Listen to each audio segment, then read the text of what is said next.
no modo como danço. This call is now being recorded. E no amarrar dos panos no cabelo. Nas contas do Guilê, uma puerpa encantada, que veio sobre os Atlânticos e se faz força nos ebós das encruzilhadas, nos matos verdes e nas cachoeiras. Meu ará é muito mais do que pura beleza. Ele exala som, cântico dos meus ancestrais, expressa gestual de deuses e deusas em rituais.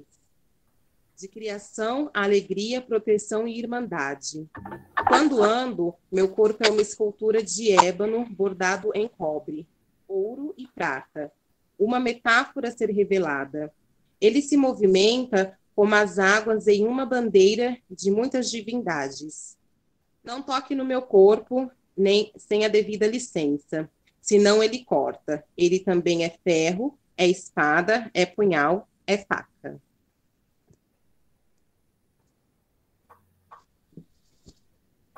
E nossa formação de hoje, né? A gente vem falar sobre identidade visual, como se apresentar por meio das imagens. E hoje contamos com a presença de Henrique Hauser. Ele é design na Univesp, Universidade Virtual do Estado de São Paulo. Lá ele elabora materiais didáticos e de comunicação. Ele é educomunicador e explora o uso de design e jogos na educação. Henrique, mais uma vez, seja bem-vindo e fica à vontade. Ai, obrigada, mãe. Eu estou recebendo algum retorno. Agora foi? Acho que agora foi.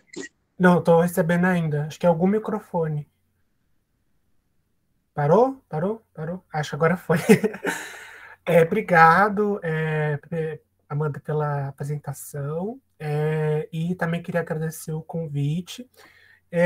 Eu estou feliz em retornar aqui para as formações do IBEAC, né? Já fizemos uma formação antes, que a gente trabalhou com o Canva, né? Que é uma plataforma para poder desenvolver materiais de design, e agora eu fui convidado aí pela equipe para falar sobre identidade visual. Então, estou bastante feliz com esse retorno, e é isso, tem bastante coisa para a gente ver hoje. Eu não sei se alguém estava aqui na outra atividade que fizemos, que as turmas vão mudando, né? Outras pessoas se inscrevem, né? Mas mesmo... Porque algumas coisas eu vou até reaproveitei, né? Mas mesmo quem não participou da outra vai conseguir acompanhar, porque a gente vai retomar isso, tá? Eu vou começar a apresentar aqui o meu material. Só um minutinho.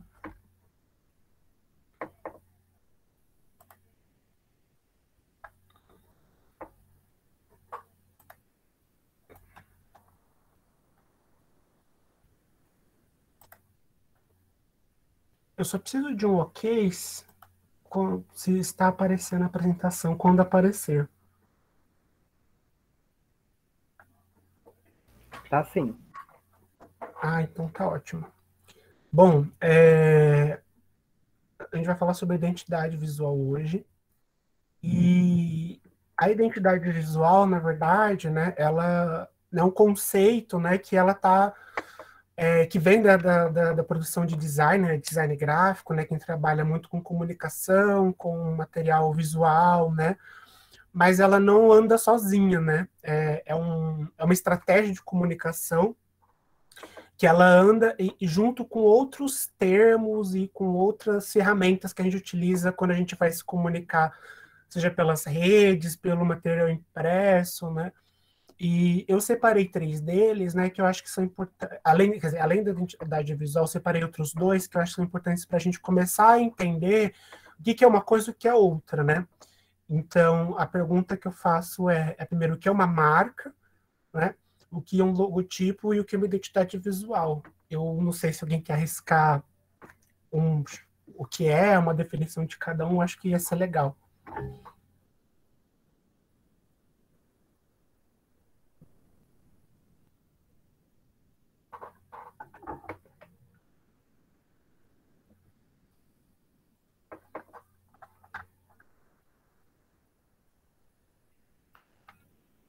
Tô vendo o pessoal entrando aqui, tudo.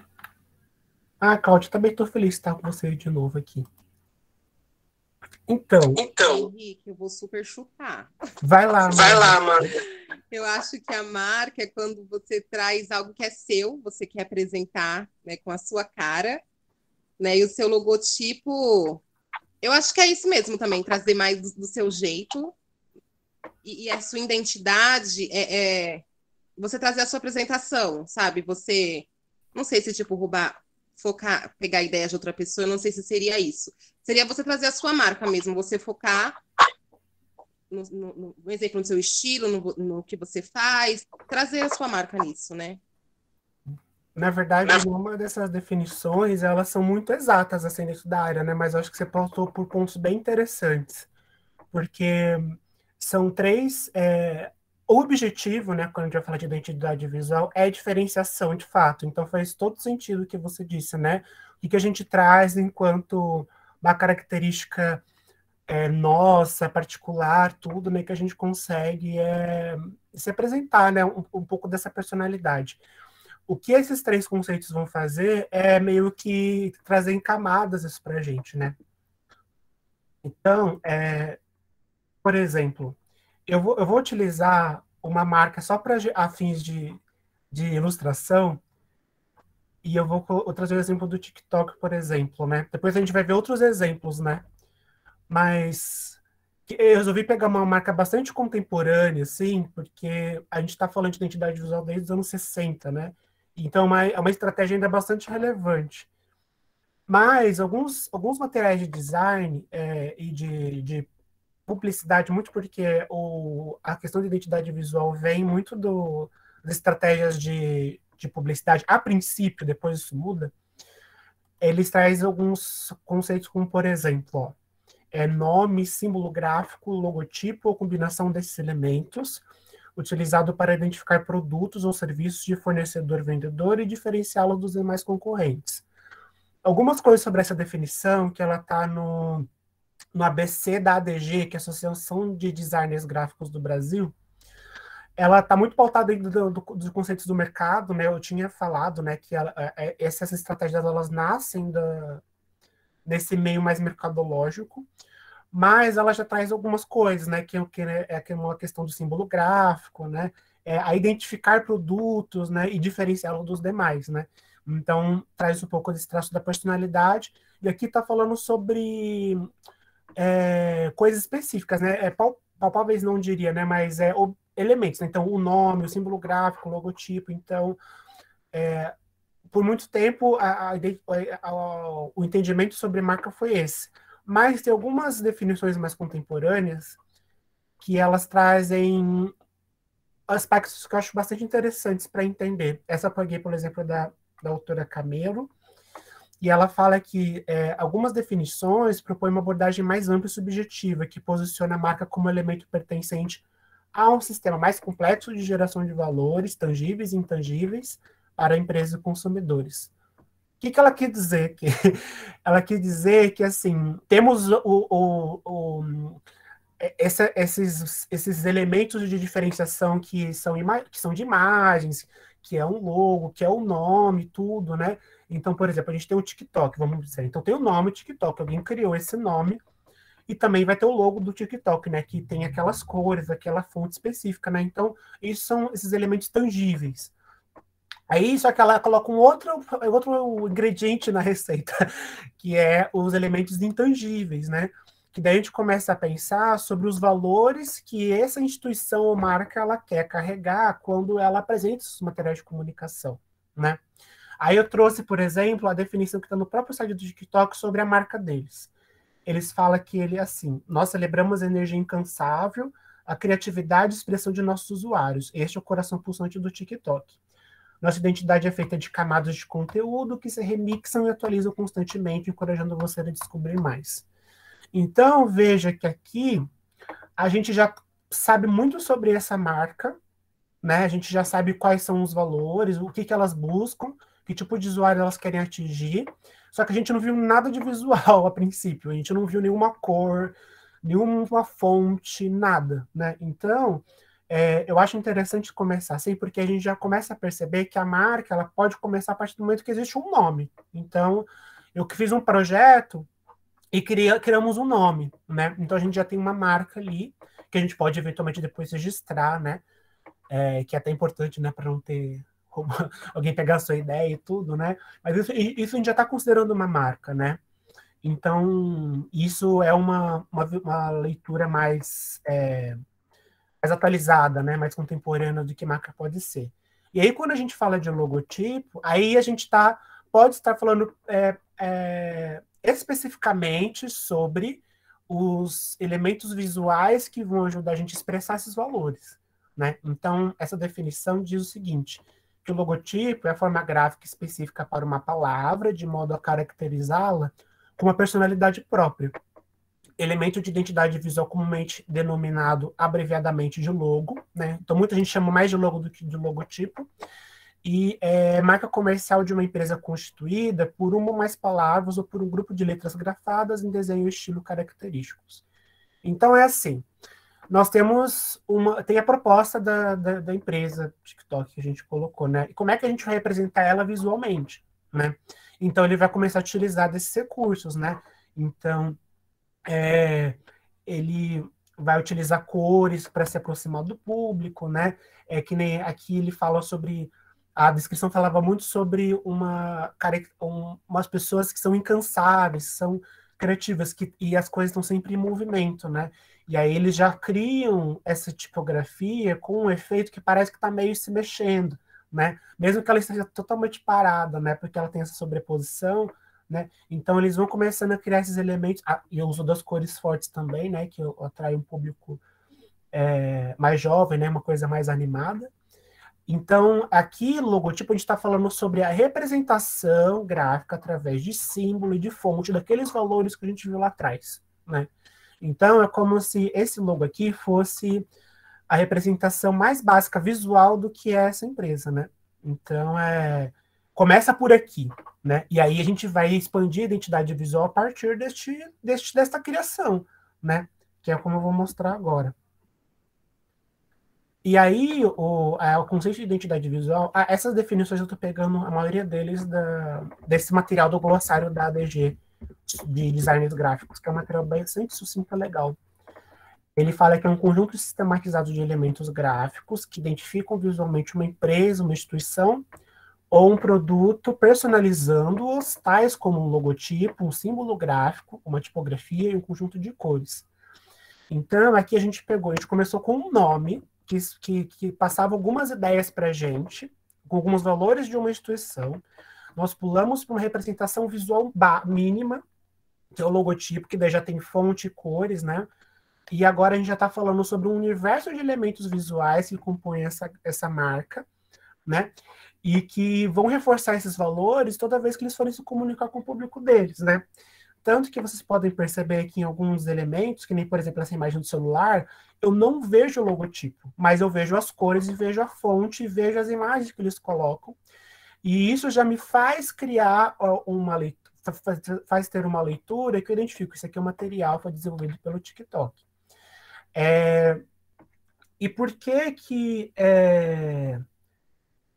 E, enfim, daí aí tem umas coisas que eu acho bastante interessantes que estão lá no guia da marca, lá no site deles, que, por exemplo, eles falam que eles sempre utilizam vídeos, né, porque é o conteúdo mais importante da plataforma, então eles estão sempre usando vídeos.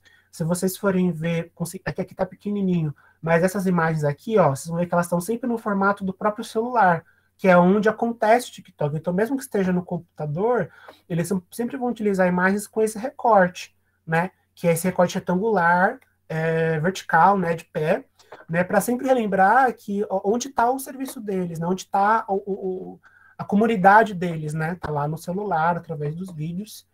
E essas cores que elas são mais vivas e tudo, né? Que isso tudo representa um pouco o usuário que eles querem alcançar. Aí eles vão desenvolver diversos materiais a partir disso, né? Então tem desde materiais impressos, né? Como cartões, tem a camiseta e o chapéu. O chapéu eu achei bem bizarro, mas tudo bem.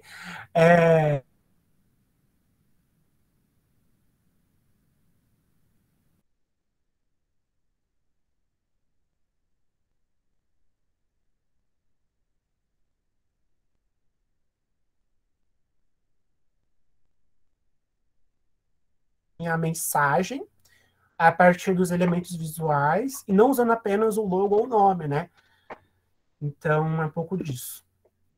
Resumindo, é um pouco esse processo que a gente acompanhou, né, de identificação do que é a marca, o logo e a identidade visual, né? Aqui eu até coloquei que o logo ele pode estar tanto numa versão, em diversas versões, né? Então ele pode ter a versão, essa aqui é mais horizontal, a vertical, ou só o símbolo, né? A gente vai ver isso mais para frente, como é que a gente pode pensar a construção disso também. Mas, em resumo, o processo é mais ou menos esse. Eu achei interessante colocar como surgiu a questão de identidade visual para a gente se localizar, porque a gente vai ver que depois isso muda, né? Rick, Mas, oi. você pode voltar 2 slides lá no chapéu do TikTok, porque deu uma travadinha na hora que você falou do chapéu, e aí depois a gente perdeu um trechinho.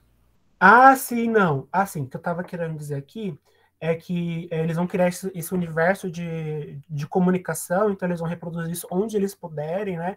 Porque daí, no caso deles, né, eles têm uma plataforma global, então eles querem estar em todos os lugares, né? Então eles vão criar desde camisetas, os materiais de anúncio, né, de publicidade. E vai ter esse chapéu. Eu tinha falado que eu achei meio bizarra essa ideia de ter um chapéu com as cores da marca, né?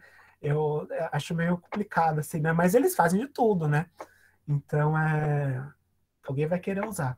Mas é assim, o universo vasto, né? Isso que a gente está querendo dizer. Aqui é mais ou menos o resumo disso, né? Desse material que a gente analisou. E assim, né? O que eu achei interessante trazer mais ou menos um resumo de como surgiu isso. Eu achei um parágrafo que eu acho que é bom para sintetizar. Mas segundo a Mariana Jorge, né, o sistema de identidade visual nada mais é do que todos os elementos da identidade visual de uma marca aplicados de forma sistematizada, né? E de acordo com a designer, esse movimento de sistematização surgiu nas grandes corporações a partir da década de 60, diante da necessidade de se controlar a grande quantidade de mensagens visuais que se emitia de forma descoordenada. O objetivo era estabelecer parâmetros capazes de garantir a construção de uma identidade pública compatível com suas características e interesses. Eu achei interessante colocar, até coloquei a imagem do logo da Nike, porque isso vai surgir muito desse ambiente mercadológico. Porque a partir da década de 50 e 60, né, a gente tem um boom da publicidade, um boom da comunicação, e a visualidade ela vai ganhando muito mais presença nos contextos que a gente vive, né? Então a gente está falando de um processo de urbanização brutal, assim, né? De pós-revoluções industriais, né? Então uma cidade muito mais povoada. A gente está falando de sistemas de comunicação, de sistemas de comunicações que estão cada vez mais amplos, então a gente se conecta com coisas do mundo inteiro, né? Então começa a vir produtos de fora para cá, né? Começa a ter esses intercâmbios, né? De produtos e de visualidades, e uma vida muito mais acelerada, né? E por conta dessa vida muito mais acelerada é que as pessoas começam a investir em comunicação visual, porque ela é uma comunicação mais rápida, e ela cria uma identificação de uma maneira mais ágil, né? Então começa a investir nisso, e a Nike entra nisso, né? Porque ela é um caso de marca que ela foi muito forte, porque ela começou a ultrapassar alguns limites da representação, né? O que eu quero dizer? Eles começaram como uma marca que fazia produtos para esporte, né? E eles começaram a se agarrar em valores do esporte para defender os próprios produtos, né? Então, os valores deles são de apoio ao esporte, né? De disciplina, de não parar e tudo, né? E isso começou a ficar tão forte que eles começaram a querer se confundir, né? A própria empresa, né? Com o próprio esporte, né? Patrocinando eventos esportivos, né? Fazendo os próprios eventos esportivos, né? Só para a gente ter uma noção do quanto que a questão das identidades visuais e tal, ela entrou na nossa cultura, né?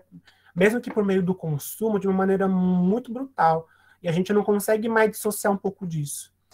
O que faz com que a gente tenha a sensação de que a identidade visual ou ter uma apresentação é uma coisa meio que já está na nossa rotina, a gente está acostumado com isso, né? Com essas comunicações acontecendo o tempo inteiro, né? Mas quais seriam as funções disso, né? A Aline Weller, ela comenta o seguinte, que eu achei interessante trazer isso, porque ela relembra o quanto, exatamente isso que eu falei, né? O quanto que isso está presente na nossa vida, né? Ela fala que desde o momento em que acordamos até a hora de dormir, somos expostos a 6 mil mensagens de marketing. Abrindo o armário de remédios, indo ao banheiro, espiando o que há no refrigerador, verificando a correspondência, e estamos cercados por marcas familiares que são parte de nossas vidas. Então, o que eu trago é assim, estamos a todo momento cercados e estimulados a ler mensagens visuais, e tal processo tem se intensificado com as redes digitais e a internet, né, os sistemas de comunicação. Então, como garantir que o seu projeto ou ação vai ser notado no meio dos meios de comunicação, considerando o excesso de outras mensagens com forte apelo visual ocupando os meios de comunicação? Como se comunicar e se apresentar? Então, a gente está cercado de mensagens visuais por todos os lados, ainda mais pensando que o mercado ele é muito predador, então ele sufoca a gente de mensagem visual, e às vezes a gente quer expressar outras coisas, outros projetos ou ações, que não necessariamente mercadológicos e tal, mas a gente está competindo o espaço nessas redes. Então, a gente está nas redes sociais, a gente quer publicar um projeto, a gente quer divulgar uma ação bacana, né? Mas a gente sabe que a gente está ali dividindo, competindo a atenção com sistemas de comunicação visual muito potentes. Então, como é que a gente vai lidar com isso? Porque a gente vai criando o nosso repertório, né, a partir do nosso consumo. Então, a gente passou a vida inteira consumindo coisas feitas, sei lá, por empresas diversas, que faz aquelas propagandas super elaboradas e tudo. Então, a gente cria um senso estético, crítico, né, que vai me dizer, isso aqui tem credibilidade, isso daqui não, né? Então, é meio que nesse dilema que a gente está se apoiando para poder pensar essa importância de estar criando uma identidade visual independente da sua finalidade. Posso continuar, gente? Tem alguma questão?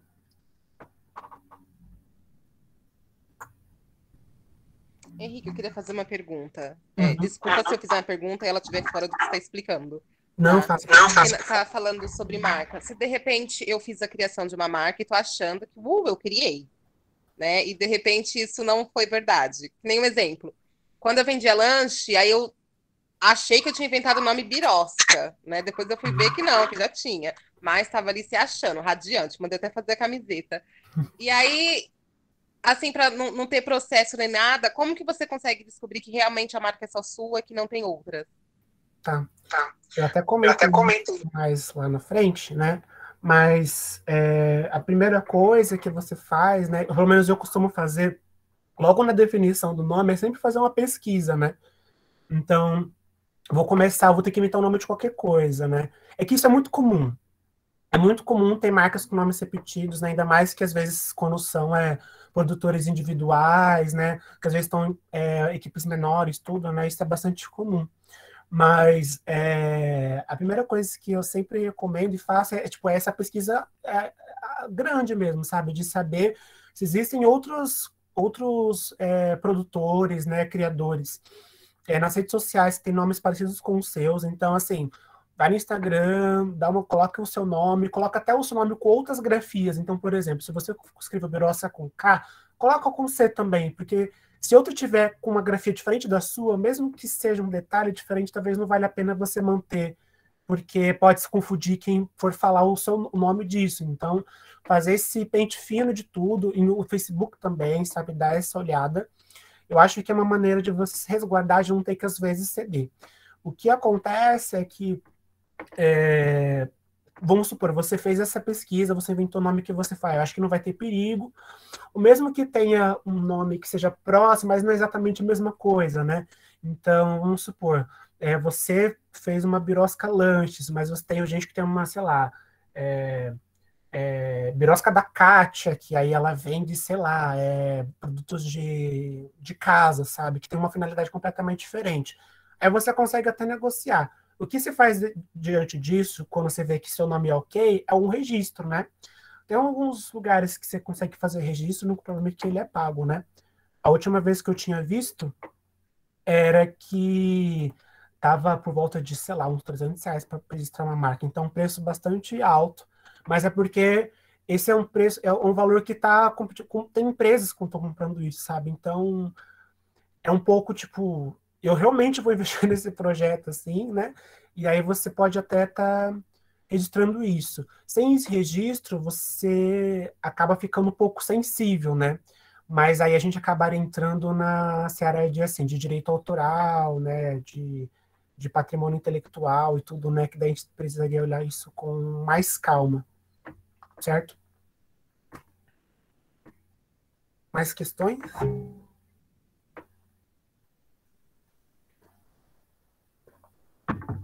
Patrimônio intelectual, não, desculpa, propriedade. Propriedade autoral, propriedade intelectual, esses são os termos.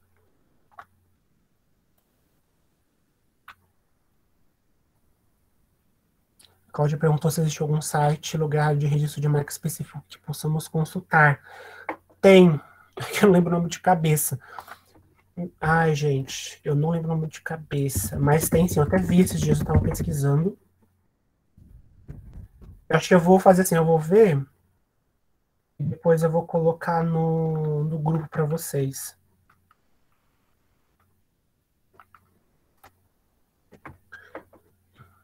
Bruno comentou, vocês viram que tiraram o boi de ouro da B3 e por ser considerado propaganda imprópria, como disse, a crise também é estética. Com certeza, né? Gente, eu acho as coisas um pouco absurdo, né?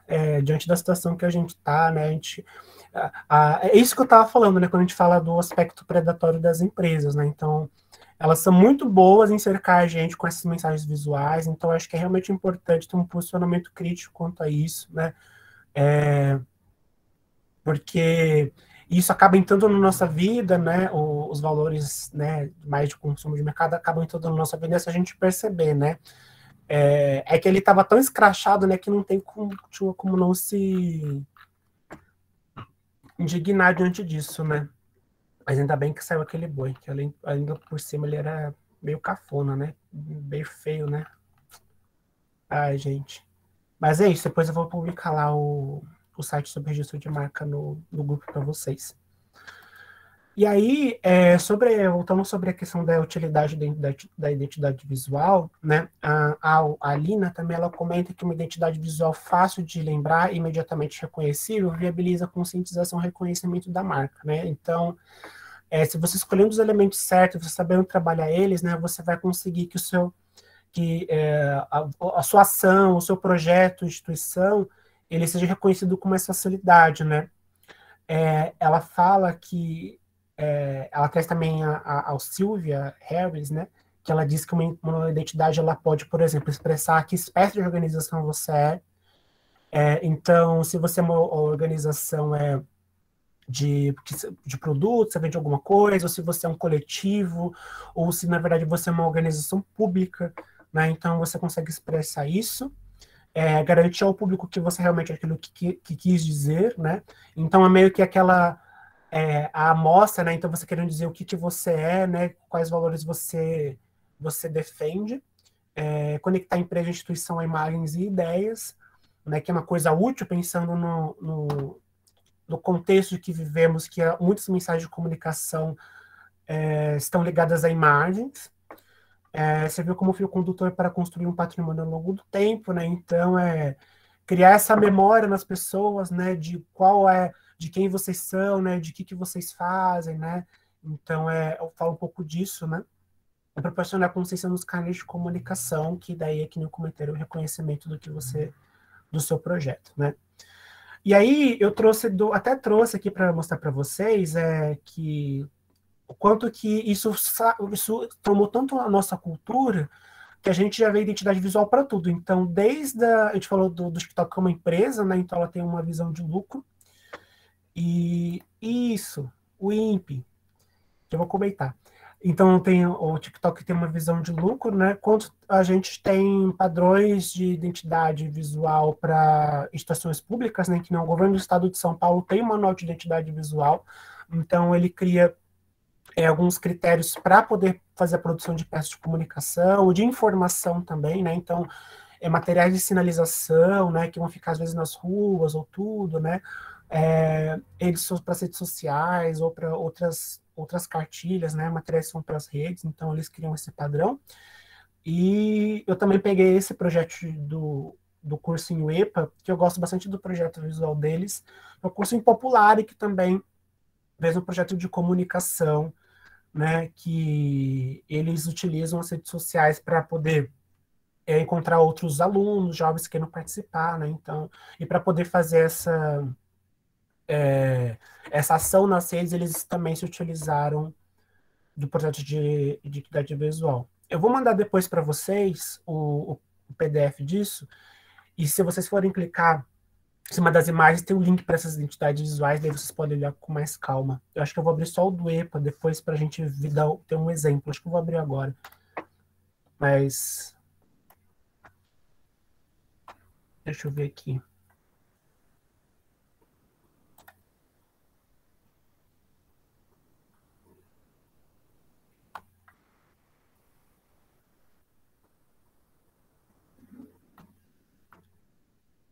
Ele fala que é um cursinho de 2014, né? Então ele começa a apresentar como é que eles criaram a marca deles, né?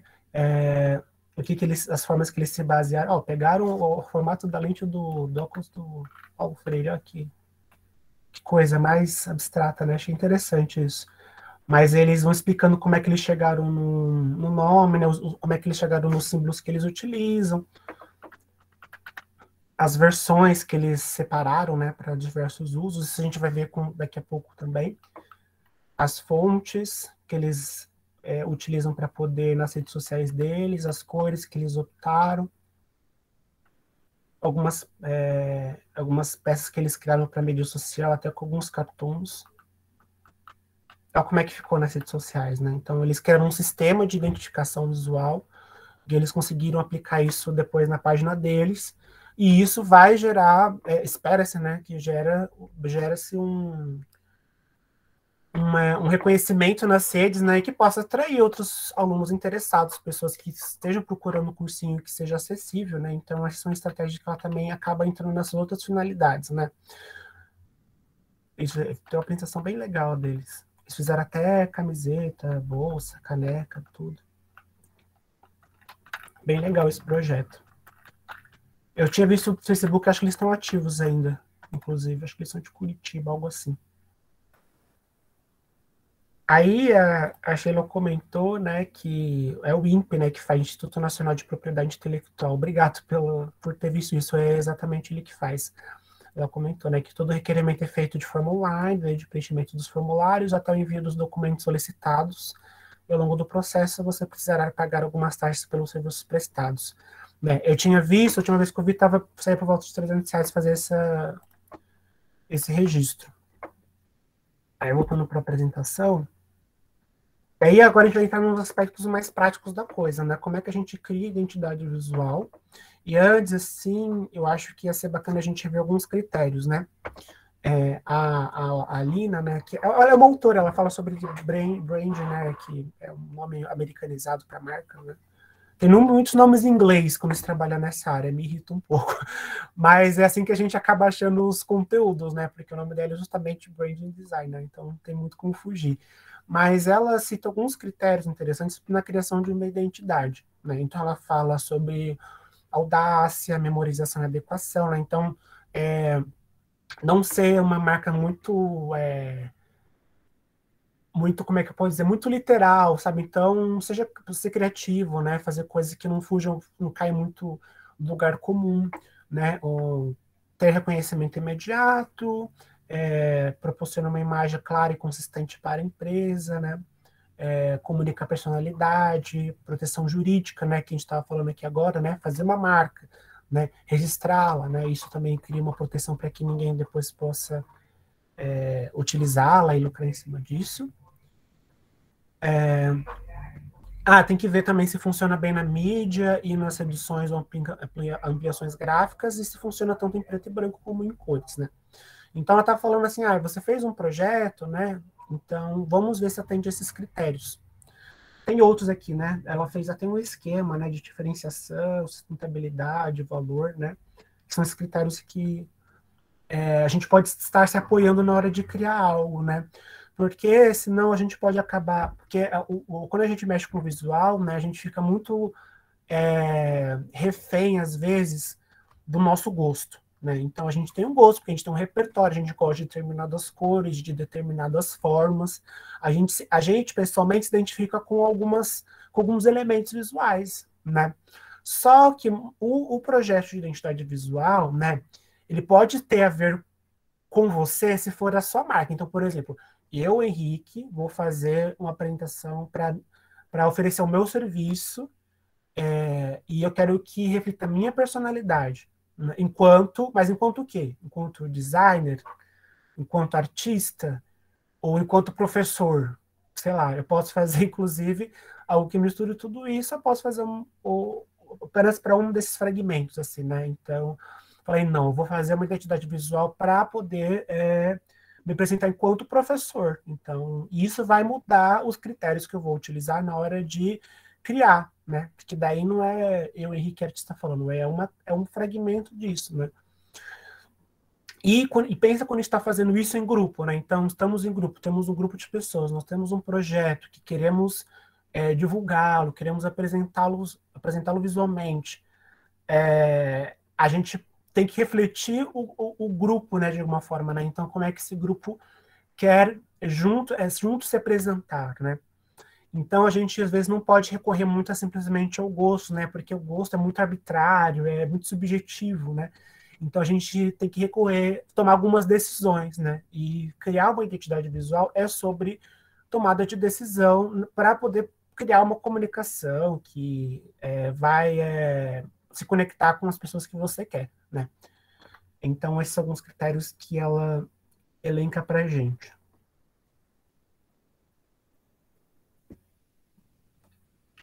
E aí, entendendo como a função dessa estratégia, né? A identidade visual é uma estratégia, né, de comunicação, né? Que a gente falou de diferenciação, né? De apresentar o que você faz, ou o grupo, né? Também conseguir apresentar valores, né? Quais são os elementos objetivos, né? Assim, materiais, né? As coisas que a gente tem que fazer de fato para apresentar isso, né? Eu peguei de um outro livro também, né? Que ele fala bastante disso, né? Da Daniela Munoz, que ela elenca alguns elementos que têm geralmente identidades visuais, que são meio que os elementos básicos, né? Então, geralmente eles vão ter um logotipo, né? Que é que nem aquele que vimos do TikTok, né? O nome da instituição ou empresa junto com o símbolo, às vezes só com um nome, mas com algum trabalho visual ali, alguma criação. Pensar as versões do logotipo, né? Então, de quais maneiras eu posso utilizá-lo, né? Pensando que vão ter contextos diferentes que ele vai ser aplicado, né? Ao nome da minha empresa, da minha marca, da minha instituição. As limitações, né? O que eu posso ou não fazer a partir dele. A tipografia, que são as fontes, os estilos das fontes que nós vamos utilizar nos materiais de comunicação, que vão apresentar a nossa proposta, o nosso projeto. As cores institucionais, que são aquelas que deverão ser priorizadas na hora de criar peças de comunicação. Elementos gráficos, que podem ser determinadas linhas, texturas, ou mesmo ícones. Então, há mais coisas, né? Há manuais que são bem maiores, mas, a grosso modo, as identidades visuais, elas seguem mais ou menos essa estrutura ou atendem a esses elementos básicos. Uma questão, por enquanto?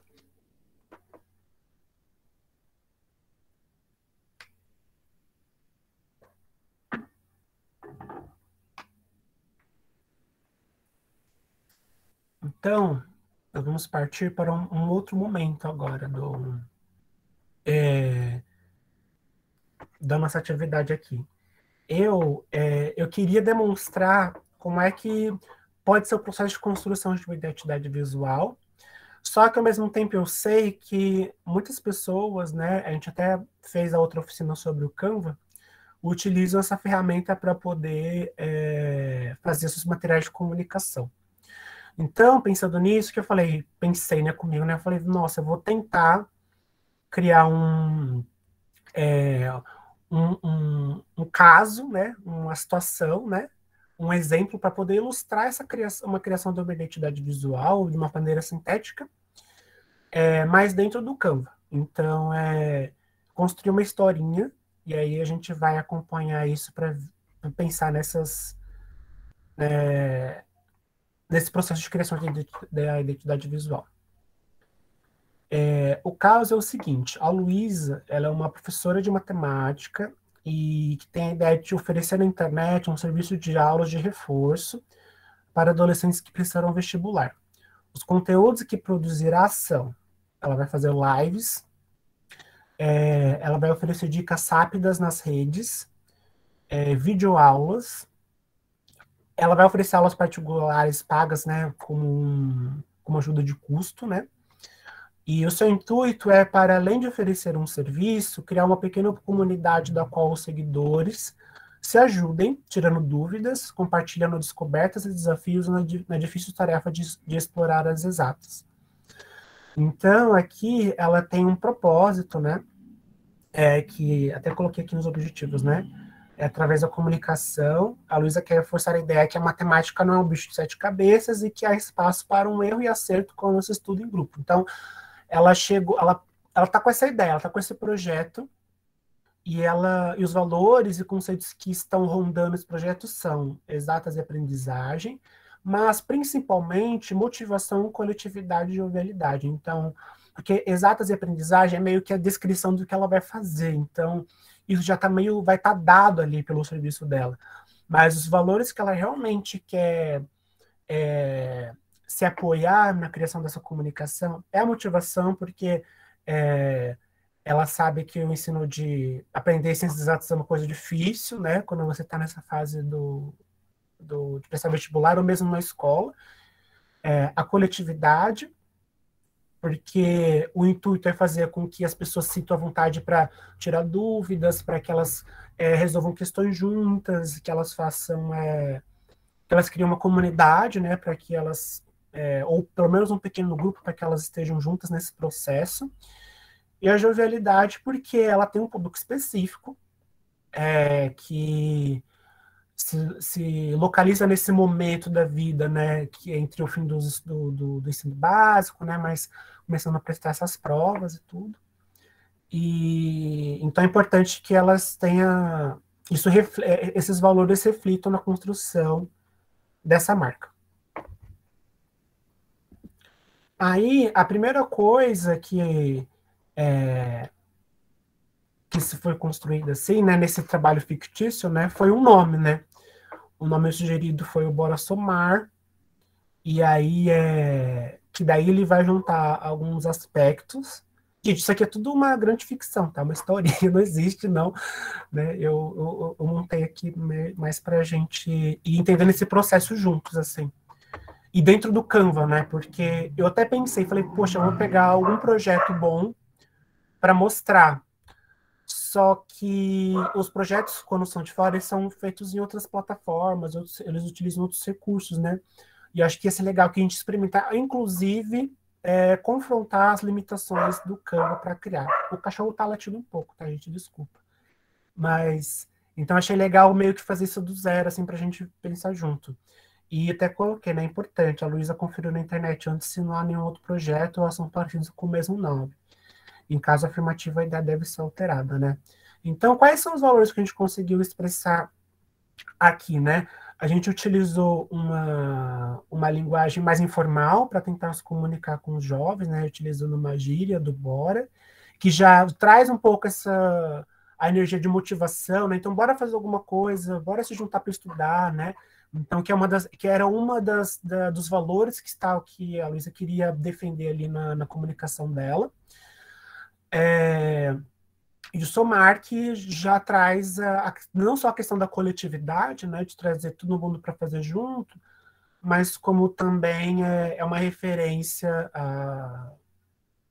à própria área, né, da matemática, que é o foco dela, né? Ela trabalha com exatas, né? Então, antes de mexer com o visual em si, tal como a gente viu com o TikTok, a gente consegue embutir alguns valores, pensamentos ou motivações só nesse nome.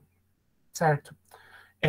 E é interessante fazer essa comparação, porque aqui a gente está falando de um projeto que não necessariamente é rentável, né? Então, porque ela pode dar aula apenas como ajuda de custo, né, para quem puder, como oferecer materiais disponíveis na internet, que daí eu tenho acesso mais amplo.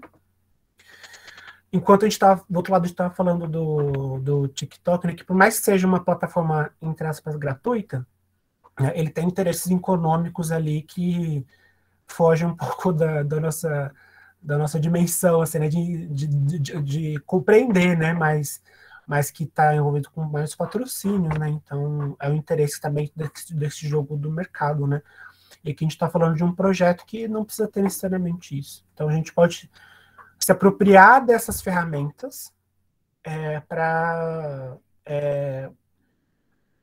comunicar e apresentar projetos de todo tipo. Existem muitas estratégias. Agora é um ponto importante que acontece. A gente está falando de um momento em que a gente está partindo de uma coisa que é um pouco abstrata, então a gente está falando de um nome. Tudo bem, o nome já existe, então o nome é concreto, a gente tem um nome.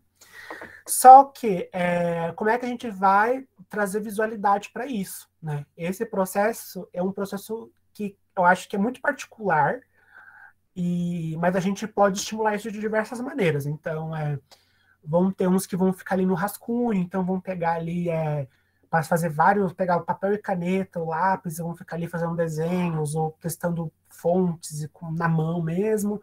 Tem gente que vai pesquisar outras atividades do ramo, então, por exemplo, ela poderia pesquisar outras ações parecidas com a dela, né? Pode ser de educação popular, ou de outros cursinhos, ou poderia ser também de outros professores que dão aulas particulares, e tentar mais ou menos entender ali o que eles estão, como é que eles estão se comunicando, né, para poder falar com essas pessoas, e não copiar isso, né, mas até às vezes para se diferenciar deles, né, então falar, putz, está todo mundo seguindo por esse caminho, talvez eu siga por outro, né, então isso é uma coisa legal, que eu confesso que eu acho que eu até não coloquei aqui, a parte da pesquisa de pesquisa de outros projetos parecidos, mas acho que eu vou adicionar antes de subir para vocês o PDF, que isso é bem importante. E a partir disso também, uma outra estratégia bem legal que eu particularmente gosto de adotar é a construção do painel semântico. O painel semântico, como eu coloquei aqui, ele é um tipo de recurso utilizado para a criação de conceitos visuais em design, e o objetivo dele é reunir imagens, cores, fotos que reflitam os valores selecionados para o seu projeto, e a partir desse acervo criar um ponto de referência para a construção de futuras peças. Então, vamos supor, eu vou ignorar um pouco a questão não ignorar, mas, por exemplo, exatas e aprendizagem, a gente já sabe que esse é o serviço dela, mas vamos focar mais naqueles valores mais subjetivos, né? Que era a motivação, a jovialidade e a coletividade, né? Então vamos focar nesses três que eles são mais abstratos para representar. Eu fui pesquisá-los ou no Google, mesmo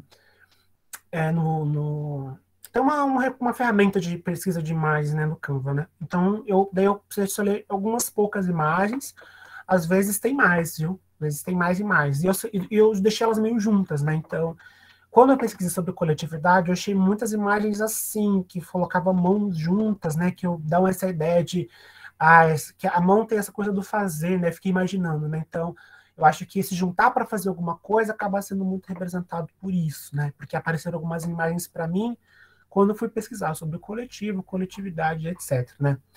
Quando eu fui pesquisar sobre jovens, né, eu achei bem interessante ter surgido essa imagem que é bastante colorida, né, tudo, né? Então eu achei que ia ser legal. Apareceram outras também, né? Animados, fazendo coisas, rindo, né? É que é com o espaço pequeno, eu queria ser mais sintético. Mas eu entendi que tinha que ter uma linguagem que fosse mais viva. E até interessante, né? Porque a gente está lidando com um conteúdo que é meio chato, né? Então, tudo bem, eu acho que tem gente que gosta de exatas, né? Muita gente gosta, mas muita gente também não gosta. Rola esse estigma, né? Então, a gente está tentando aproximar pessoas de uma coisa que não é muito, que nem todo mundo está afim. Então, é legal que a gente utilize uma comunicação que ela seja menos séria, né? Então, ela seja mais informal, né? Então, acho que o uso das cores ajuda nisso, né? E quando eu fui pesquisar sobre coisas de matemática também, eu achei muitas coisas de rascunhos e tudo, né? Esses vários sinais, né? Então, eu fiquei pensando numa forma que a gente poderia utilizar isso, né? Eu também separei esse aqui, o ábaco, mas eu acabei não utilizando, né? E isso acontece, viu? O painel, ele não é como é que pode dizer, uma bula de remédio que você segue de uma maneira muito rígida. Ele é um ponto de referência, então você seleciona um monte de imagem. A gente fez até aqui para o IBEAC, né? A gente fez um aqui há um tempo atrás para a gente poder localizar, pensar nossa comunicação. Então, a gente seleciona várias imagens que tentam representar aquilo que a gente quer passar, e a partir delas a gente seleciona algumas, né? Que a gente acha que pode ser legal, porque senão fica muito daquela coisa, nossa, eu vou ter uma ideia enquanto eu estou tomando banho, e entra numa coisa muito tive um insight, e acabou, sabe? Como se a ideia viesse do céu, sabe? Como a gente está falando de um processo de criação que, diferente de um processo artístico, ele é mais sistematizado, né? Ele tem mais etapas, né? Então, e ele não é muito nem sempre para si, nem sempre para você mesmo. Então, a gente vai pensando em estratégias para poder fazer com que essas inspirações apareçam de algum lugar, sabe? Então, é um recurso que eu gosto. Outra coisa que a gente acaba tirando também do painel, às vezes, são cores. Mas é isso, né? Tem alguns lugares que eles chamam de mood board, que é tipo painel de emoções, que também é um conceito interessante, né? Que é pensar quais são as emoções que tem a ver com esse meu projeto para pensar como é que eu vou expressá-lo visualmente. Então, também pode ter essa conotação. E daí, a partir disso, eu criei uma marca fictícia, só para a gente entender como é que a gente poderia traduzir aquilo que está lá no painel e nos valores para uma representação visual do logotipo, que é meio que essa unidade básica, né, da identidade visual, né? A coisa mais básica que você tem é o logo, né? Uma das definições que traz sobre o logotipo, né, é que ele é o ponto de partida da identidade visual, né? E deve expressar os valores principais da marca desenvolvida, pois é uma das unidades básicas de apresentação de uma empresa, instituição ou ação. Então é importante começar por ele, porque a gente depois vai ter que fazer peças de comunicação e a gente vai ter que dialogar essas peças com esse logo, né? Aí aqui a gente conseguiu adicionar o elemento da mão, a gente adicionou o sinal, né, também, né, para relembrar, para reforçar a questão da soma, mas também trazer que, porque assim, pense, o bora somar, ele pode isso é uma gíria que pode ser utilizada para outras coisas que não com matemática. Então, trazer o símbolo da matemática especificamente pode ser interessante para não, às vezes, confusão da intenção que se quer passar. E eu coloquei essa tipografia mais manual, né, que parece que ela foi escrita, né, por conta daqueles rascunhos que a gente tinha visto, né? Então, eu não fiz exatamente rascunhos em símbolos, né? Mas eu deixei ele na escrita, né? E eu peguei esses elementos do próprio Canva. Eu acho que eu vou até abrir um pouco aqui para a gente ver. Porque que acontece? O que eu percebi, né, fazendo essa criação no Canva, é que assim, tem algumas limitações que são um pouco difíceis de transpassá-las, né? Então, tem um acervo de elementos, de ícones que às vezes limitam um pouco a gente, tudo, né? Mas eu acho que uma coisa que dá sempre para fazer, e isso vai depender da plataforma que você estiver, é você tentar sempre personalizar as coisas, né? Então, por exemplo, se você for no texto, eu vou ter vai abrir para mim uma série de opções de combinações de texto que são interessantes para utilizar, e eu posso, eventualmente, utilizar alguma delas para poder construir esse logotipo. Mas é interessante pensar também que eles já estão prontos, então talvez muitas pessoas vão pegar esses modelos prontos e também fazer, né? vai um pouco de encontro aquilo que a Amanda comentou, mas ela está falando no caso do nome, né? Ah, eu fiz uma coisa que eu acho que ninguém tinha feito, mas depois eu acabei trombando com uma coisa parecida com a minha, né? Quando se trata do visual, isso também pode acontecer, né? Ainda mais que a gente está usando ferramentas que são bastante populares e que trazem modelos já meio que ali de sugestão para a gente, que não são ruins, mas que eles podem estar sendo utilizados por muita gente. Então, é bom estar atento a isso. Pensando nisso, o que eu acho que é interessante se você estiver fazendo isso no Canva ou no Inkscape, que é um programa gratuito para criação de conteúdos desse tipo, ou mesmo, sei lá, nos programas da Adobe, que são mais profissionais, não interessa, né? O que importa é você conseguir utilizar as ferramentas que tem ali, os recursos, para personalizar da melhor maneira possível. Então, aqui, por exemplo, eu optei por, primeiro, não deixar tudo muito alinhado, né? Então, eu poderia deixar o texto todo numa linha só, ou exatamente um em cima do outro, alinhadinho, né? Então, eu falei, putz, mas isso aqui não tá bacana, eu acho que pode ser mais dinâmico, né? Ele não precisa ser tão formal. Então, eu já já curvei ele, né? Ele tá meio torto, né? Vamos dizer.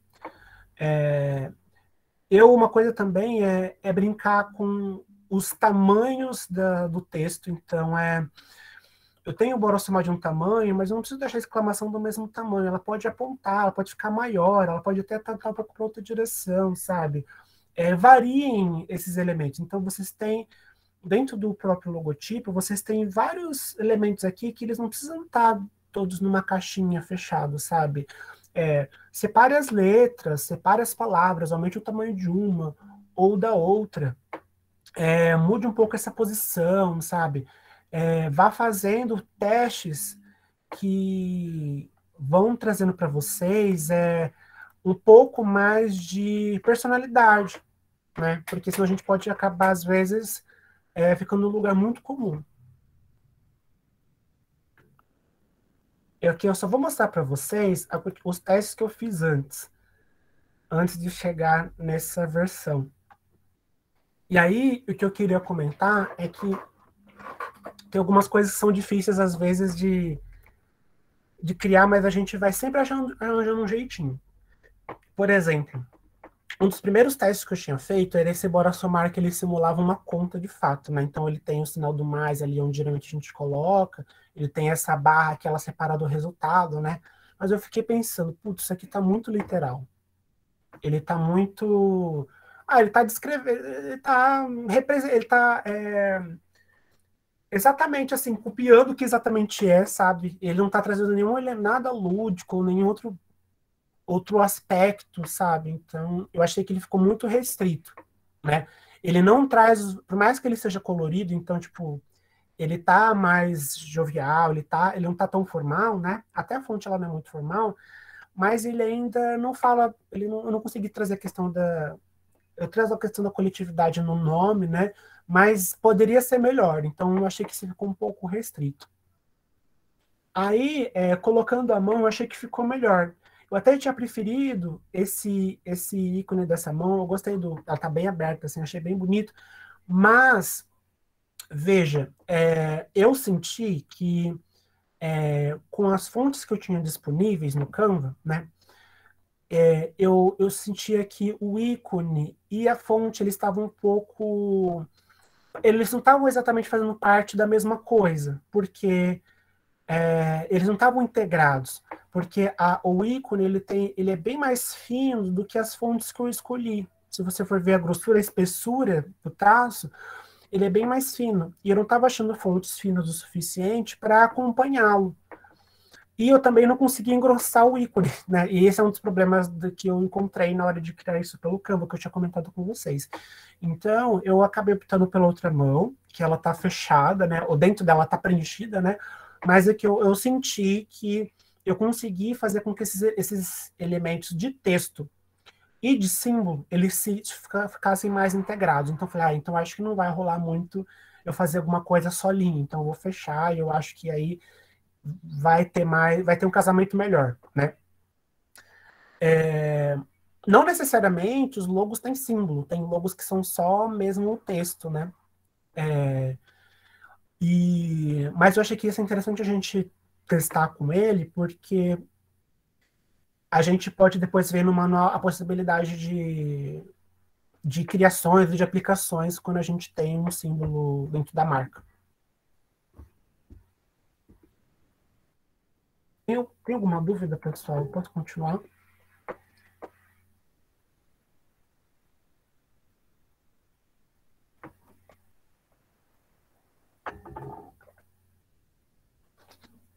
Massa.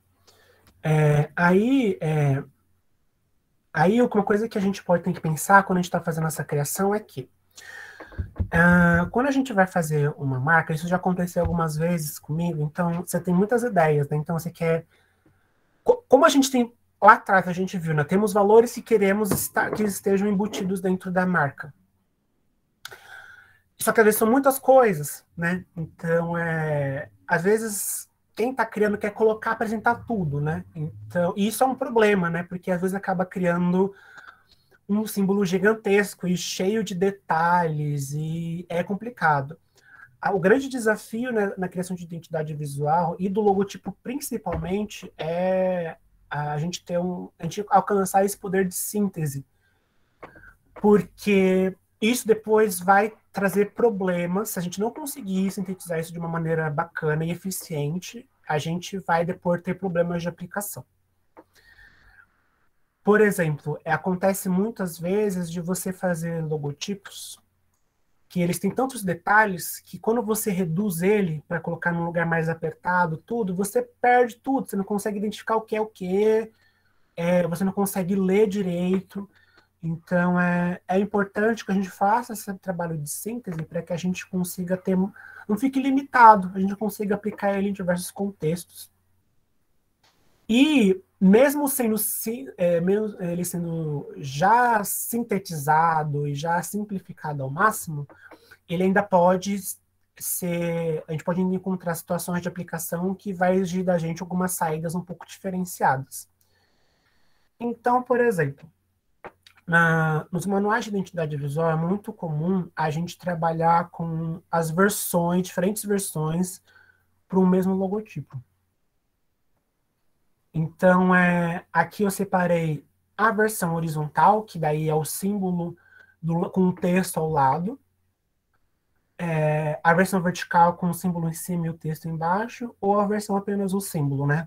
Todas elas demarcam, apresentam, fazem até...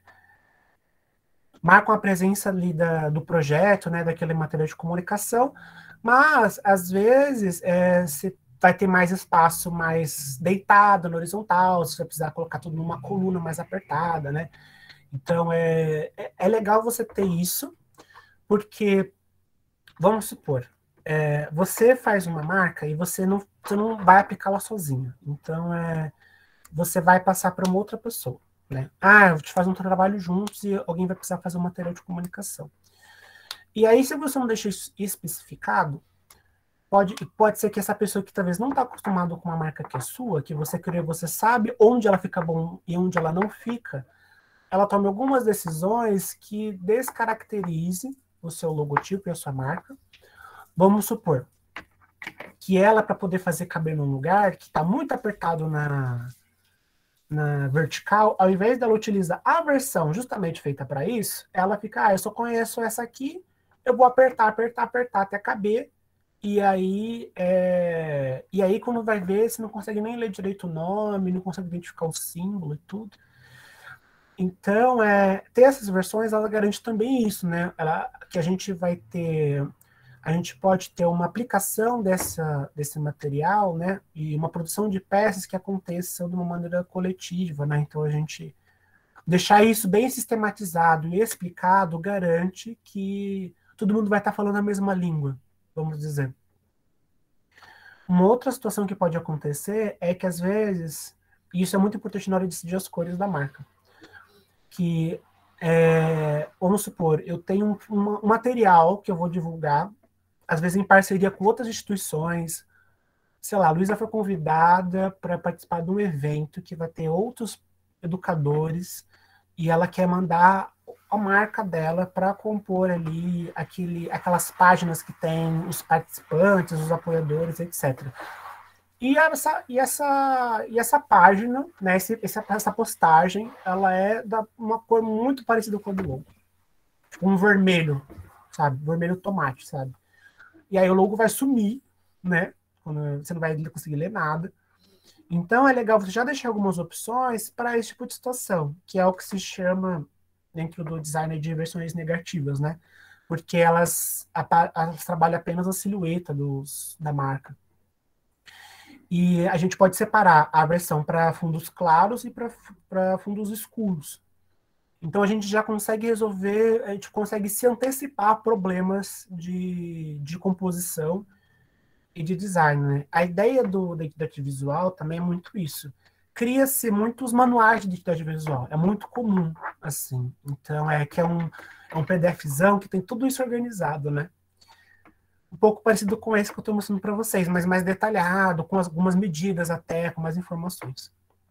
Então, tudo isso geralmente é organizado nesses manuais para tentar se antecipar das situações, né? Porque a gente não trabalha, a gente não faz só com a gente, né? Então, a gente tem nosso projeto, a gente tem nossa proposta, mas a gente está sempre trabalhando em rede com outras pessoas, então a gente pode acabar precisando utilizar a nossa marca em um contexto completamente diferente. Então, é legal ter essas opções também.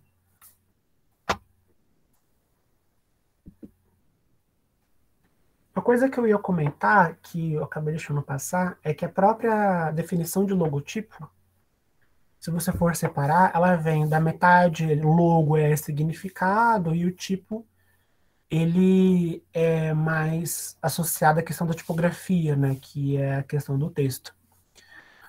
Então, o logotipo é meio que essa junção, né, de um significado com um texto ou com um símbolo. Nem todos os logotipos têm símbolo, né, tudo, ou uma coisa ou outra. Mas, enfim, era só uma coisa que eu ia comentar lá atrás e acabei deixando passar. E um outro elemento visual importante é a questão da tipografia. É importante porque, que nem eu coloquei aqui, o uso correto da tipografia padrão tem grande importância nos projetos de identidade visual, porque a precisão nas indicações tipográficas deverá ser rigorosa. Dentro da tipografia padrão temos a fonte principal definida pelo logotipo e fonte auxiliar para serem utilizadas na confecção de peças de comunicação. Pode parecer banal, mas se você tem um material, falei, olha, eu preciso que você elabore um material para o nosso projeto e eu vou mandar para você apenas o logo, né?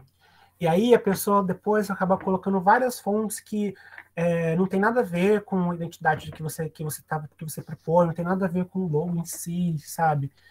Ou pior, ou às vezes uma situação inversa, mas que também é um pouco complicada. Quando ela utiliza uma fonte muito parecida com a do logo e fica muito perto ali, daí se confunde um pouco, então é legal se antecipar isso também.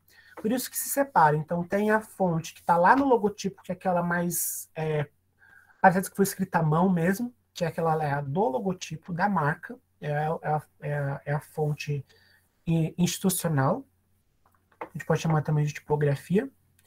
E também a gente tem as fontes e a tipografia para a confecção da peça de comunicação. Então, eu vou fazer um anúncio e eu vou colocar um texto e vai ter legendas também, aí eu posso utilizar essas fontes pré-estabelecidas. Eu selecionei 2. Geralmente seleciona pelo menos 2. Não tem um limite para selecionar fontes, mas pelo menos 2 é bacana, né? Eu selecionei uma para os textos mais escorridos, mais extensos, que é a Nunito, que ela está lá no Canva também. E para os títulos eu selecionei a Now Bold, porque ela é mais grossa, então ela vai ter um destaque melhor quando eu for escrever os meus títulos. Eu acho que vai ser bacana. É importante observar, quando vocês forem escolher fontes, né? Também dá para, às vezes, baixar fontes e colocar lá dentro do Canva, tudo. Mas é sempre importante lembrar que as fontes, elas também, assim como o logo, as cores, também vão estar funcionando em contextos muito diferentes. Então, Por exemplo, se eu vou escolher uma fonte de um texto corrido, é importante observar se ela tem a família completa, a família tipográfica completa. O que isso quer dizer? Ela tem uma opção negrito, ela tem uma opção itálica, ela tem uma opção mais fina, uma mais pesada, né, que não tem só o bold, itálico e normal. Às vezes tem a black, que é mais forte, a extra bold, ou a light, né, que é a mais fina do que a regular. Então, é legal ter essas opções, porque às vezes você pode estar querendo destacar a informação de um lugar ali, você precisa desses recursos, né? Colocar um negrito ali, ou fazer um título bem mais chamativo, poder você lá um extra bold, uma coisa mais forte. E também ver se a fonte ela tem as pontuações completas, porque a gente sabe que nem todas as línguas, em todos os idiomas se utiliza tio, essas coisas, né? Acento agudo, né? Às vezes são coisas que se utilizam mais no nosso, e tem fontes, né? Tem famílias tipográficas que elas não estão prevendo isso, porque são feitas por pessoas de outros países, né? No Canva tem algumas assim. Então, vamos lá fazer o teste, ver se tem acento agudo, se tem tio, se tem circunflexo, se tem cedilha, testa essas coisas, se tem todos os símbolos, se tem os números, principalmente para essa fonte aqui, que ela é dos textos, né? Porque ela vai lidar com muitos tipos de texto, então ela vai lidar com parágrafos inteiros, e aí você pode acabar entrando numa enrascada, né? Porque você tá ali com uma fonte ali que você já escolheu, depois você descobre que o bagulho não tem acento, aí você sente e chora, né? Não tem muito o que fazer. Você tem todo o material ali, aí como é que fica? E o mesmo também para a fonte dos títulos. É bom também ter esse cuidado. Talvez a única diferença é que talvez para os títulos você não precise ter tanto critério nas variações de fonte. Então, se ele tiver um bold, um extra bold, que é um mais forte, para mim talvez já funcione, porque eu não vou utilizar sempre, né? E a função dele já é ter uma coisa mais de destaque mesmo. Então, para o título pode ser mais restrito, mas precisa ainda ter as opções de acentuação e as opções de caracteres especiais, né? Que vai desde os sinais até o cedilha e coisas assim. Aí eu fiz um teste, né? Eu juntei tudo. Peguei o logo que a gente tinha criado aqui com a Luísa, coloquei o nosso título, coloquei o texto, né, para ver se tinha todas as pontuações certinhas, e coloquei também usei as cores, né, do logo. Aí eu percebi que, poxa, eu acho que deu um casamento legal, ficou bastante chamativo, assim, a leitura está boa, né? É bom observar isso. Tem algumas fontes que às vezes são muito apertadinhas, as letras umas nas outras, aí a leitura não é legal, ou às vezes ela é excessivamente fina, então se você for abrir no celular vai ser meio ruim. Então é bom se atentar a essas coisas. Eu achei a fonte legível, eu também achei que o título ele está se diferenciando do resto do texto, e ele não está se confundindo com o logo, mas tá tudo ok ali, sabe? Eu acho que deu tudo certo.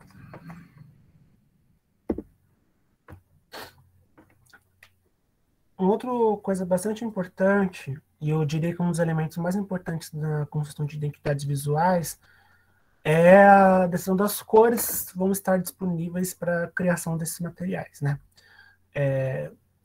Segundo a Daniela Munhoz aqui, que inclusive ela tem esse livro, eu me baseei nesse livro aqui, ó. Ele se chama Manual de Identidade Visual, Guia para a Construção de Manuais. Então, é um livro que ele fala um pouco dessas coisas, né? Ela fala o seguinte, que a definição e a correta aplicação de cores institucionais tem grande importância nos projetos de identidade visual. A precisão nas indicações das cores deve ser sempre rigorosa. É necessário que a definição de cor seja criteriosa, pois em diversas instituições a cor assume um caráter primordial na identidade visual, sendo uma verdadeira referência, digitei errado ali, referência para a sua identificação. O projeto de identidade visual pode prever cores principais e secundárias. Nesses casos, essas variantes e suas combinações devem ser contempladas no manual. Então, o que acontece?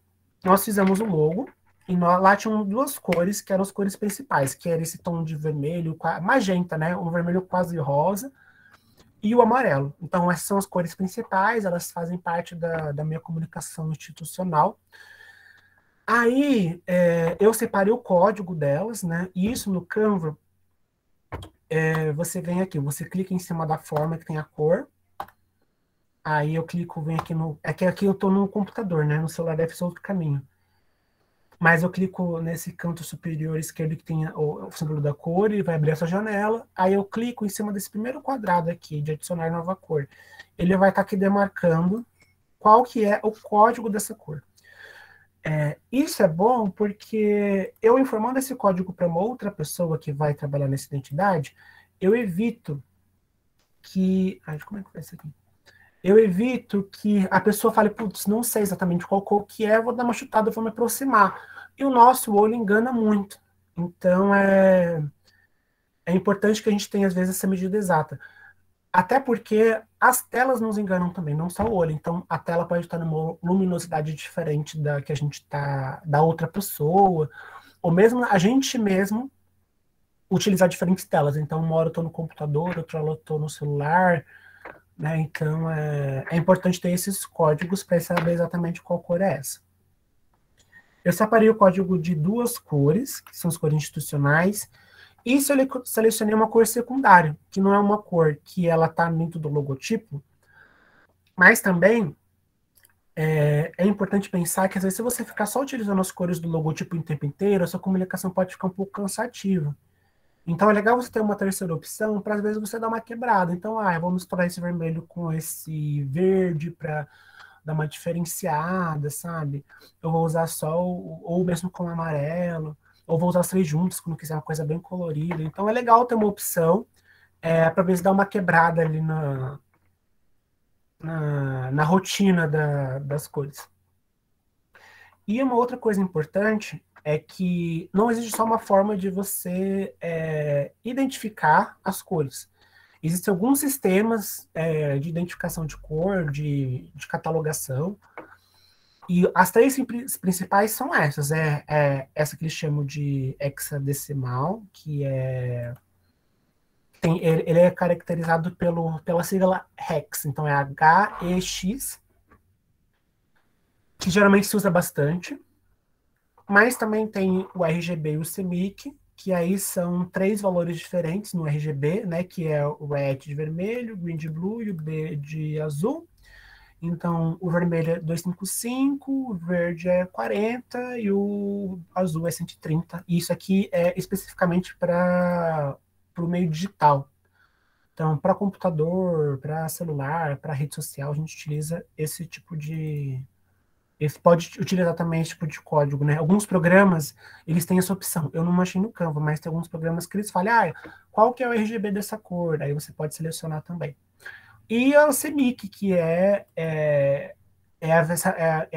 a codificação parecida com a do RGB, mas para a versão impressa. Que aí acaba sendo diferente, né? Porque a RGB é a cor luz. É a cor que ela está sendo ali reproduzida através da luz das telas. E a CMYK, ela é reproduzida através do pigmento.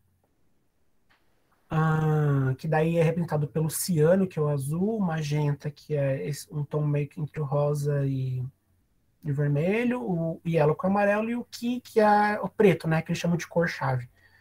Então tem um valor para cada uma delas. Que nem tem aquelas cantinhos de embalagem, que tem essas três cores juntas, então, são esses valores. Eu separei o das três porque pode ser que futuramente eu queira fazer algum material impresso, então é importante eu saber quais são o código das cores em CMYK, ou alguém quer fazer algo e no programa pede a cor em RGB e eu posso mandar para a pessoa também. Eu descobri essas cores utilizando esse site. Então, eu não achei no Canva, mas eu peguei o código hexadecimal, que esse eu consigo achar, esse primeiro aqui, ó, que é marcado por essa hashtag, e um código de 6 dígitos depois. Aí eu entrei nesse site aqui, o Color. Aí eu coloquei o código ali, ó, vou colocar aqui o código dessa daqui, ó, do magenta. Aí ele identificou e eu coloquei o código hex aqui, ó. E ele falou, colocar o RGB, o HSL eu não uso muito, não. Hoje eu geralmente uso mais o Hex, o RGB e o CMYK. Daí ele trouxe para mim os valores, tá? Aí é respectivo, tá? O C é o 0, o M é o 84, o Y é o 49 e o K é o 0, mesmo que o RGB. Então, às vezes, é uma coisa que pode ser útil, dependendo de se você for mandar isso para algum lugar, para alguma gráfica, der algum problema ali de cor, né? Então, é legal também ver isso. Também tem a versão Pantone, mas daí é um catálogo mais diferente. Que daí você acaba escolhendo cores próximas, não são exatamente as mesmas cores, mas são cores oficiais, vamos dizer. Mas acho que o importante para a gente é, pelo menos, saber isso daqui. Então, ó, mexemos com o logo, temos logo, temos tipografia, temos cor. Então, nós conseguimos fazer o básico. Mas como a gente está falando de elementos da identidade visual, então é um universo de gráficos, de símbolos, de coisa, então a gente pode explorar mais ainda. Então, a gente pode pegar elementos gráficos e criá-los para apoiar a nossa marca. Três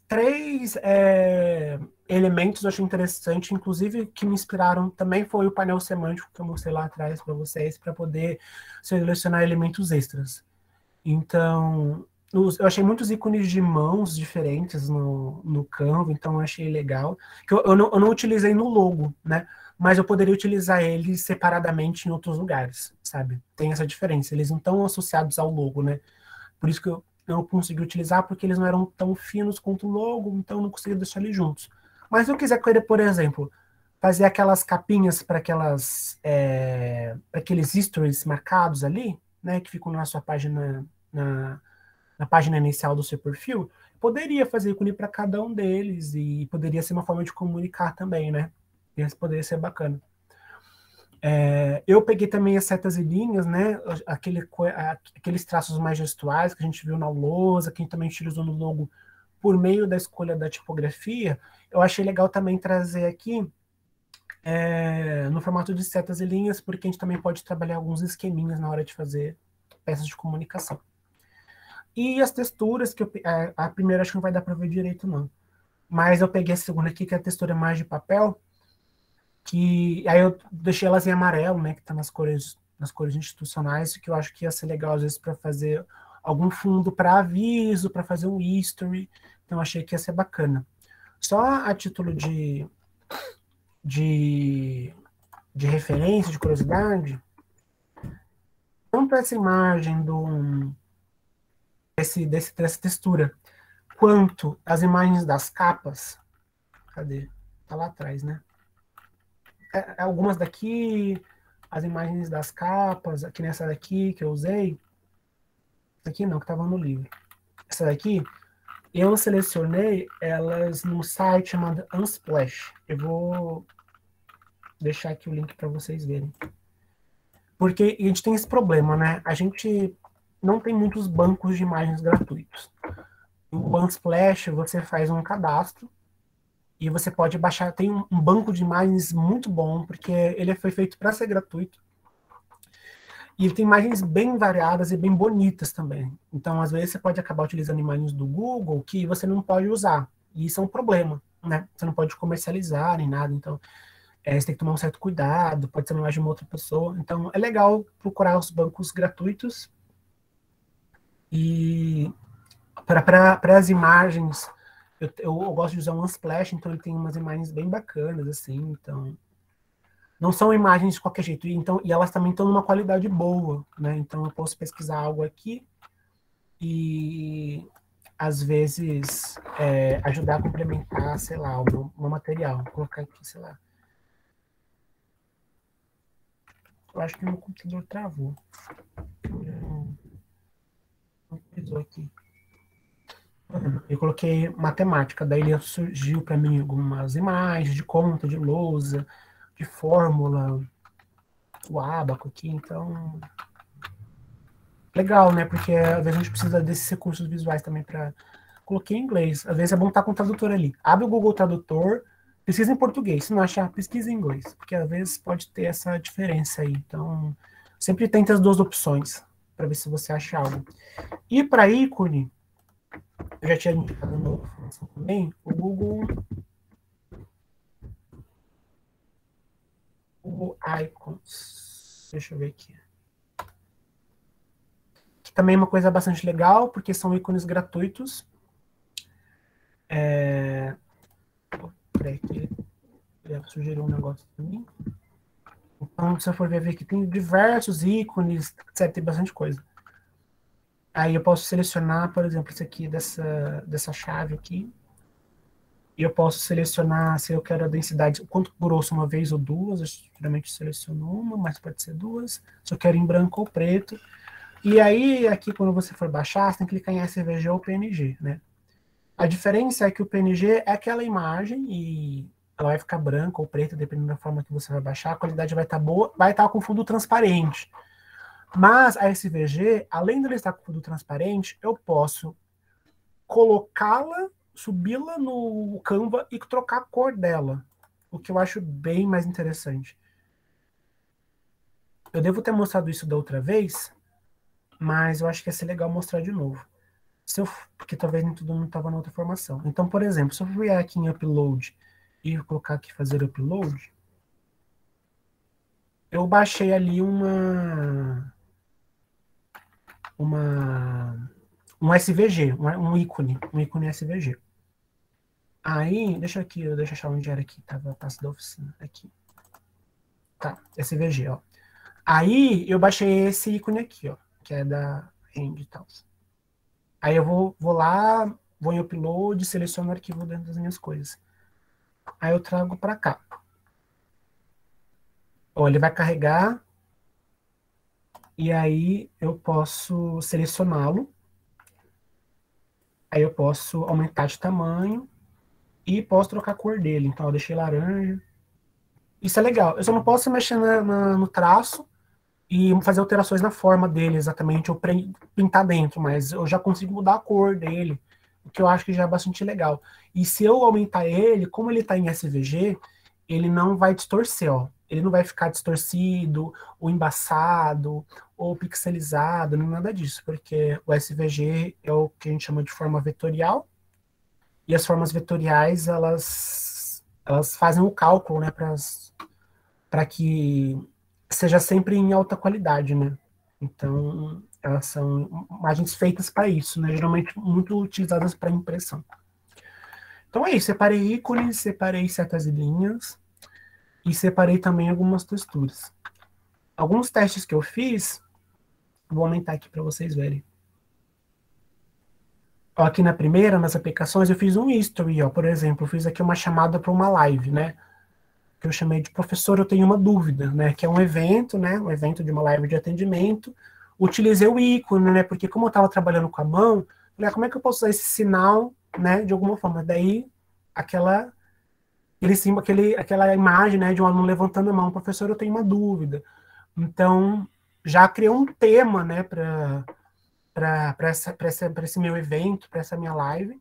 Consegui utilizar as cores e coloquei só um símbolo aqui. Porque como às vezes já estou divulgando na minha página, então tá tranquilo, né? Então coloquei só o símbolo aqui no canto. Ó, consegui utilizar a seta, ó, a chamada para professores voluntários, coloquei o logo aqui no canto, né? Mais para demarcar, porque às vezes isso pode ser muito compartilhado em outras páginas, né? Então, quando as coisas vão para outras páginas, né? Que nem chamadas para outros lugares, divulgação, vagas disponíveis, coisas assim que você quer que publique nos grupos, é sempre legal você deixar o logo sim. Aí deixa o logo com o nome, aí é bacana. Coloquei aqui até umas camisetas, né? Vai que depois, né, acaba tendo essa vontade. E, por exemplo, para o Instagram, eu achei bem legal utilizar só o ícone, porque dificilmente as pessoas vão ler o que está dentro dessa foto de perfil. Geralmente as pessoas vão se apegar mais ao nome do usuário, né, que já está ali meio que já apresenta ali do lado da foto. E aí, para o post de perfil, é só o símbolo já legal. Então, se eu faço um nome bacana e um símbolo forte, eu não preciso. Daí já fica muito mais fácil para mim, porque eu consigo utilizá-los juntos e separados. Né? Eu consegui utilizar o símbolo aqui, mas eu consigo utilizar o nome em outro lugar, então é legal se cercar dessas possibilidades. É claro que, assim, eu acho que até daria para ser mais criativo do que isso, assim, pensar em coisas mais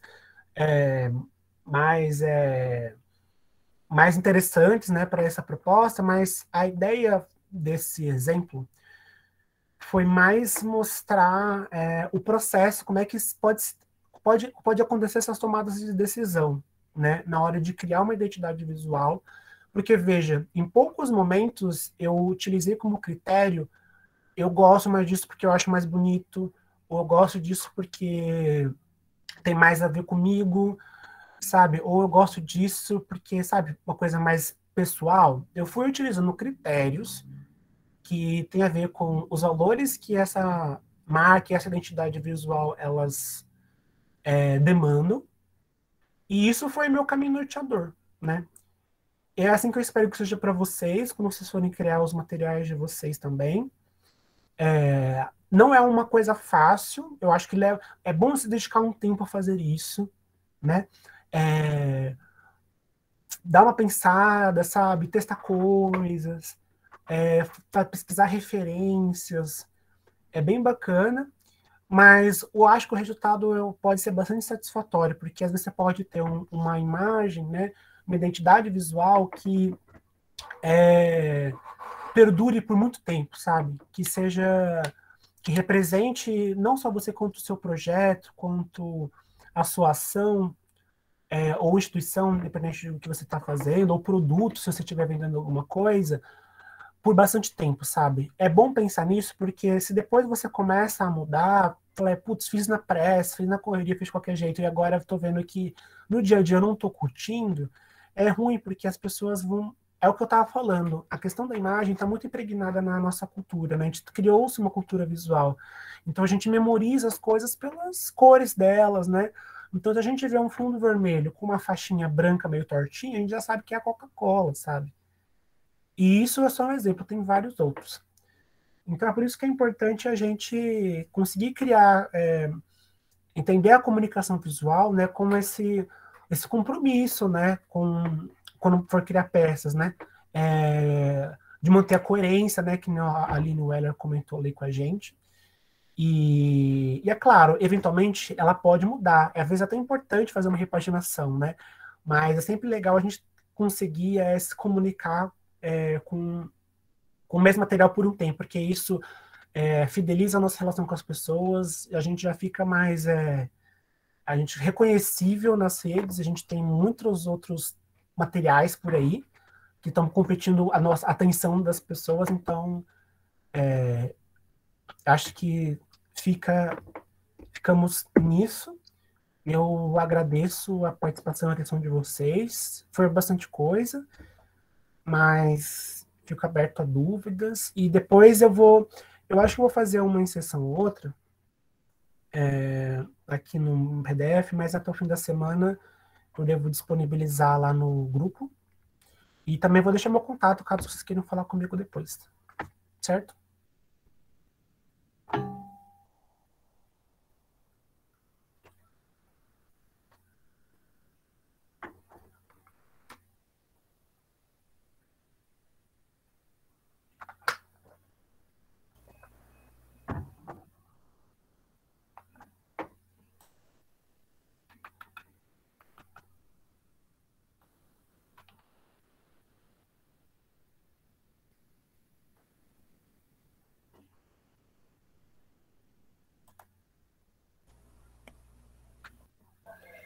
Posso? Boa tarde, Rick, tudo bem? A Val? Oi, Val, tudo bem? Sim. Amanda está mediando, eu queria saber se posso fazer um comentário. Sim, né? Não sei se ela... Pode sim, Val, fica à vontade. Obrigada, querida. Primeiro, agradecer, Rick, essa super formação. A gente... Acho que é um desafio pensar identidade visual, pensar logomarca, pensar marca, né? Porque a gente... É um espaço onde a gente vai contar sobre a gente e, enfim, sobre aquilo que a gente quer colocar no mundo aí, né? A nossa marca. E aí eu sempre fico pensando muito se a gente está contando direito, né? E fico pensando, né, nos projetos todos. E aí eu lembro de uma experiência que foi muito importante que a gente viveu em Parelheiros, né? A Clau está aqui, a Kel, tem uma turma aqui de Parelheiros. quando a gente construiu a marca das Amaras, né, a identidade visual das Amaras. Foi um processo muito bonito. A gente trouxe uma pessoa de fora, né, porque nenhum de nós sabia fazer, e foi um processo muito gostoso, porque a gente juntou os participantes do projeto, a gente juntou a comunidade, a gente foi primeiro fazendo várias oficinas e com um lugar de escuta, de pensar que nome seria aquele, que marca, o que a gente queria contar, por que a gente estava pensando naquilo, e trazendo muito assim, que lugar era aquele, né? Que território é esse de Parelheiros, que quando a gente escolher o nome desse coletivo, ele vai representar não só esse coletivo, mas o território onde está inserido, o produto que está produzindo. Então, foi um processo muito gostoso. A gente construiu mapas, a gente fez trabalhos em grupos, a gente fez roda, e aí a pessoa que foi contratada para fazer esse desenho, né, para criar essa marca, foi muito generosa, trouxe muitos nomes, muitos desenhos, né, para a gente escolher, e aí teve uma comissão pequena que fez uma pré-seleção, e aí explicando cada nome, por que aquele nome tinha a letra daquele jeito, aquela cor e o significado. E aí depois a gente fez uma eleição para vender essa marca e aí essa comunidade escolher. Então foi um processo que ele demorou, né? Porque não é a minha marca, né? A marca Val, né? De um produto que eu faço sozinho, né? Você trouxe isso do coletivo, como que a gente vai entrando em acordo. Mas foi um processo muito bonito, porque, né, hoje, quando as meninas falam, né, o que significa Mara, traz outras coisas também, que na época, quando a gente foi estudando e foi colocando isso, a gente foi pensando em todas essas questões que eu trouxe, e hoje, quando elas falam, tem outros elementos que vão entrando, né? E de muita afetividade também, muito pensando nesse território onde a gente está. Então, muito importante esse encontro com você para a gente olhar as possibilidades, porque acho que é um desafio mesmo, né? A gente criar, a gente não copiar, né? Porque tem muita coisa aí que já está no mundo, e aí esse cuidado para a gente criar a própria marca e esse conjunto de coisas, né? De cores, de letras, de formatos que vai contar aquilo que a gente quer contar, né? Através de uma imagem. Então, só queria dar esse depoimento para agradecer muito. Acho que é isso, assim, falar por mim, né? Eu saio daqui muito curiosa para fuçar, para descobrir, para aprender, para mexer, e aí sabendo que tem algumas limitações, né? De coisas que a gente não sabe, mas de coisas que são possíveis, né? Pelo menos a gente entender quando a gente pedir para alguém, de repente, fazer, caso a gente ache que tem as nossas limitações, né? Gratidão, querido, muito bom te ouvir, viu? Obrigada. Obrigado, Val. E obrigado por compartilhar o seu depoimento. Eu acho que eu trabalho há alguns anos na área e eu acho muito importante, tem sido muito importante, sim, para mim também entrar em contato com outros processos de criação, de comunicação, principalmente esses que valorizam muito o coletivo, né? Então, eu acho que o IBEC tem essa proposta e é muito eficiente e desafiador também, porque é isso que eu tô comentando e você trouxe um exemplo ótimo.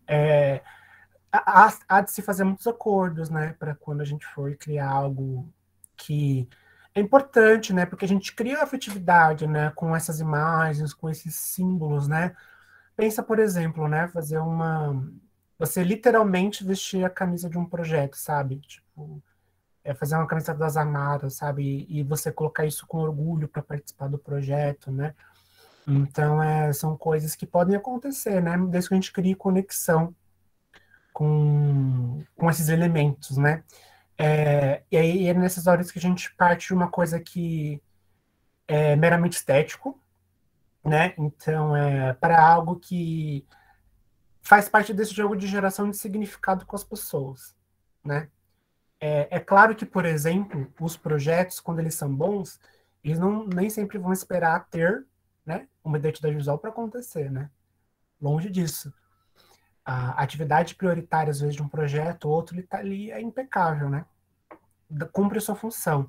Mas a questão das imagens, identidade visual, ela vem um pouco para dar essa liga de significado, de representação, né? E de comunicação, né?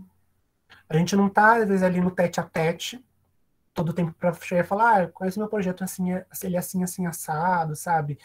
E como a gente está se falando muito nas redes, ainda mais agora em momentos que, apesar da flexibilização, ainda estamos fazendo muitas coisas à distância, qualquer recurso que a gente for utilizar para gerar aproximação, identificação e significado, eu acho que a gente tem que estar se apropriando.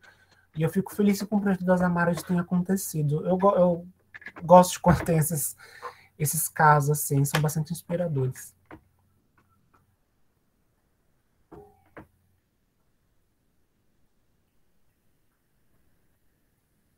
Gente, fica à vontade a fazer pergunta para o Henrique.